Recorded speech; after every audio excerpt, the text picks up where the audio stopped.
ಸಂಜೆಯ ಶುಭವಂದನೆಗಳನ್ನು ಕೋರುತ್ತಾ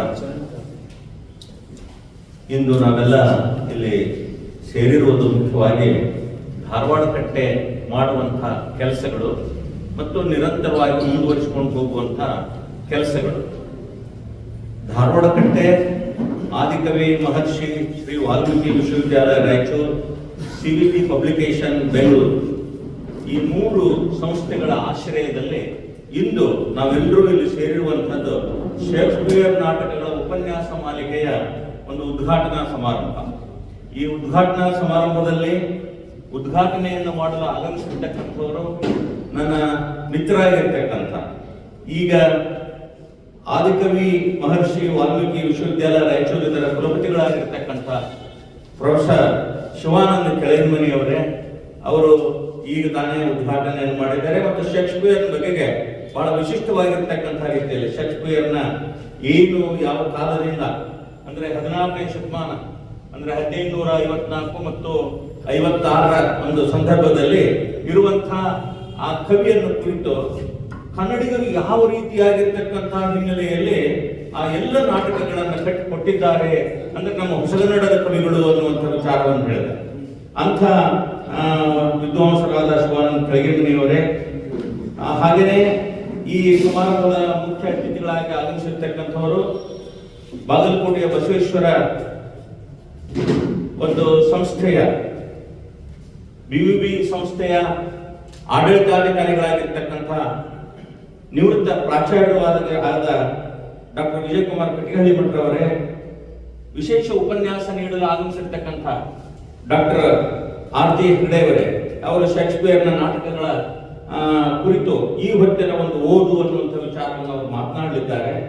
ಹಾಗೆಯೇ ಹಂಪಿ ಕನ್ನಡ ವಿಶ್ವವಿದ್ಯಾಲಯದ ಅಧ್ಯಯನ ವಿಭಾಗದ ಮುಖ್ಯಸ್ಥರಾಗಿರ್ತಕ್ಕಂಥ ಒಬ್ಬ ಶ್ರೇಷ್ಠ ಬರಹಗಾರ, ವಿಮರ್ಶಕ, ನಾಟಕಕಾರ ಆಗಿರ್ತಕ್ಕಂಥ ಡಾಕ್ಟರ್ ವೆಂಕಟಗಿರಿ ದಳವಾಯಿ ಅವರೇ, ಹಾಗೆಯೇ ಇದೆಲ್ಲದಕ್ಕೂ ಕಾರಣಕರ್ತರಾಗಿರ್ತಕ್ಕಂಥವರು ಇಂದಿನ ಸಮಾರಂಭದ ಅಧ್ಯಕ್ಷತೆಯನ್ನು ವಹಿಸಿರ್ತಕ್ಕಂಥವರು ಭಾರತ ದೇಶ, ಭಾರತೀಯ ಸಂಸ್ಕೃತಿ, ಕರ್ನಾಟಕ, ವಿಶ್ವ ಈ ಹಿನ್ನೆಲೆಯಲ್ಲಿ ಚಿಂತನಶೀಲರಾಗಿರ್ತಕ್ಕಂಥ ಧಾರವಾಡ ಕಟ್ಟೆಯ ಅಧ್ಯಕ್ಷರು ಮತ್ತು ಈ ಸಮಾರಂಭದ ಅಧ್ಯಕ್ಷರಾಗಿರ್ತಕ್ಕಂಥ ಡಾಕ್ಟರ್ ಪ್ರೊಫೆಸರ್ ಬಸವರಾಜ್ ಡೋಣೂರ್ ಅವರೇ, ಹಾಗೆಯೇ ಇಲ್ಲಿ ಈ ಕಾರ್ಯಕ್ರಮ ನಡೆಸ್ತಿರ್ತಕ್ಕಂಥ ಕಾರ್ಯದರ್ಶಿಗಳಾಗಿರ್ತಕ್ಕಂಥ ವಿಜಯಲಕ್ಷ್ಮಿ, ಪ್ರಕಾಶ್ ಬಾಳೆಕಾಯಿ, ಇದಕ್ಕೆಲ್ಲ ನೆರೆದಿರ್ತಕ್ಕಂಥ ನೀವು ಬಹಳ ಮುಖ್ಯರಾಗಿರ್ತಕ್ಕಂಥ ಅರವಿಂದ್ ಯಾಳಗಿ, RG ತಿಮ್ಮಾಪುರ್, ಪೊಲೀಸ್ ಪಾಟೀಲ್, ಕರ್ಡೋಣಿ, ನಮ್ಮ ಶ್ರೀನಿವಾಸ್ ವಾಡಪ್ಪಿ, ಹೀಗೆ ಎಲ್ಲ ನೀವು ಅಭಿಮಾನದಿಂದ ನಮ್ಮ ಪ್ರೊಫೆಸರ್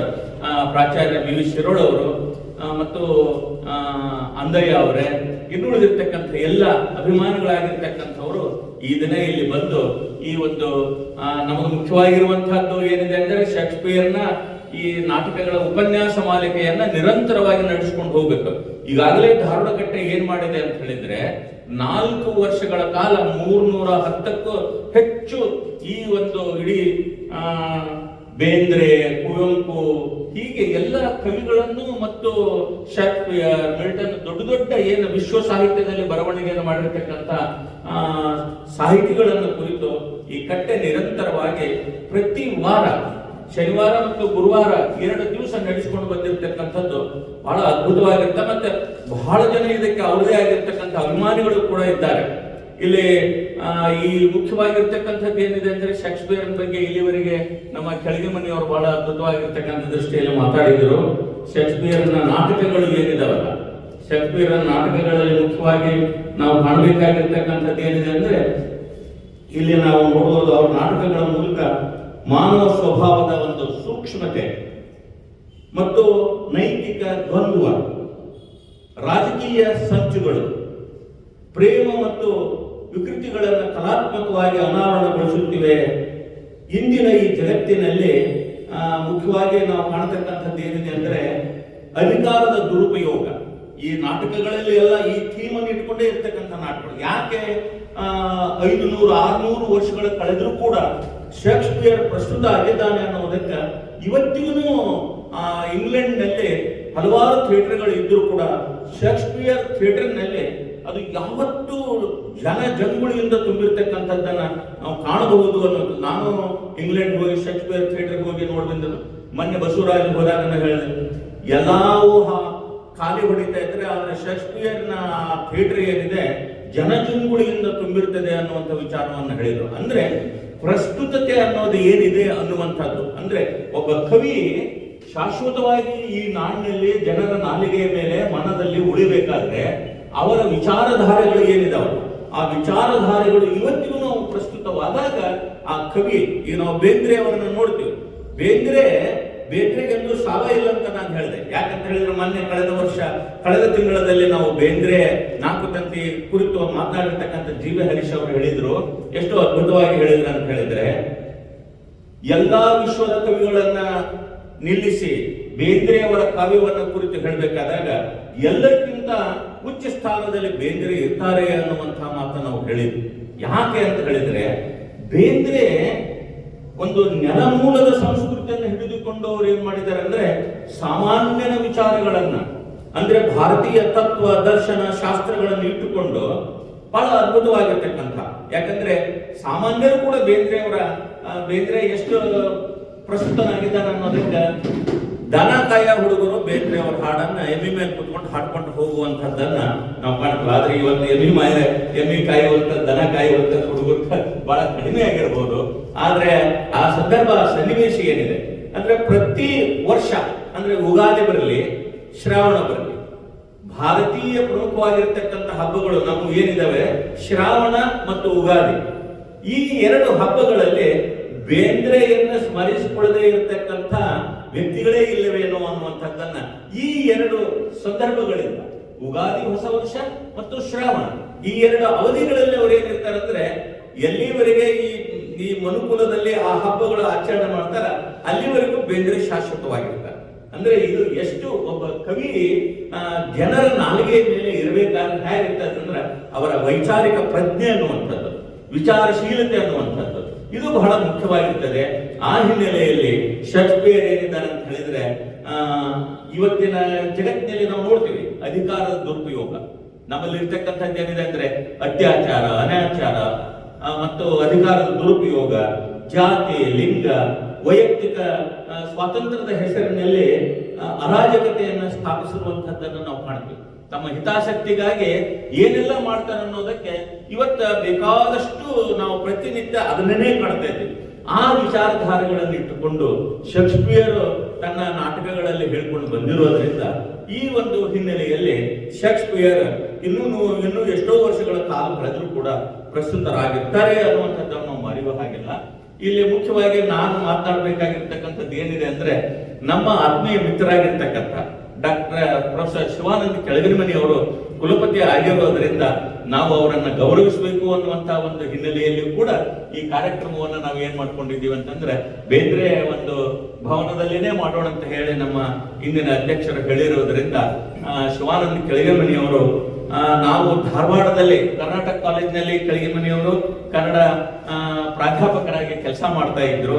ನಾವು ಏನು ಸಾಹಿತ್ಯ ಪರಿಷತ್ತಿನ ನಾನು ಅಧ್ಯಕ್ಷ ಆಗಿರುವ ಸನ್ನಿವೇಶ ಸಂದರ್ಭದಲ್ಲಿ ಬಹಳ ಪ್ರಮುಖವಾಗಿ ಶಿವಾನಂದ ಕೆಳಗನಮನಿ, ರಂಗರಾಜ್ ವನದುರ್ಗ, ಬಸವರಾಜ್ ಡೋಣು ಈ 3 ಏನ್ ಮಾಡ್ತಾ ಇದ್ರಂದ್ರೆ, ಸಾಹಿತ್ಯ ಪರಿಷತ್ತಿನ ವೈವಿಧ್ಯಮಯವಾಗಿರ್ತಕ್ಕಂಥ ಕಾರ್ಯಕ್ರಮಗಳನ್ನ ಪ್ರಸ್ತುತ ರಾಜಕೀಯ ಸಂದರ್ಭ ಏರಿಳಿತಗಳಲ್ಲಿ ಏನೇನು ಘಟನೆಗಳು ಜರುಗುತ್ತಿದ್ದವೋ ಆ ಎಲ್ಲ ಘಟನೆಗಳನ್ನು ಕ್ರೋಢೀಕರಿಸಿಕೊಂಡು ಅಂತಹ ಒಂದು ವಿನೂತನವಾಗಿರ್ತಕ್ಕಂಥ ಕಾರ್ಯಕ್ರಮಗಳನ್ನ ರೂಪಿಸಿಕೊಂಡು ಅದನ್ನು ನಡೆಸಿಕೊಂಡು ಹೋಗೋದ್ರಲ್ಲಿ ನಾನು ಅಧ್ಯಕ್ಷನಾಗಿ ಆಯ್ಕೆ ಆದ್ಮೇಲೆ ಶಿವಾನಂದ ಕೆಳಗನಮನಿಯವರನ್ನೇ ನಾನು ಕಾರ್ಯದರ್ಶಿ ಮಾಡ್ಬೇಕಂತ ಹೇಳಿ ನಾನು ಅವ್ರನ್ನ ಆಯ್ಕೆ ಮಾಡಿದೆ.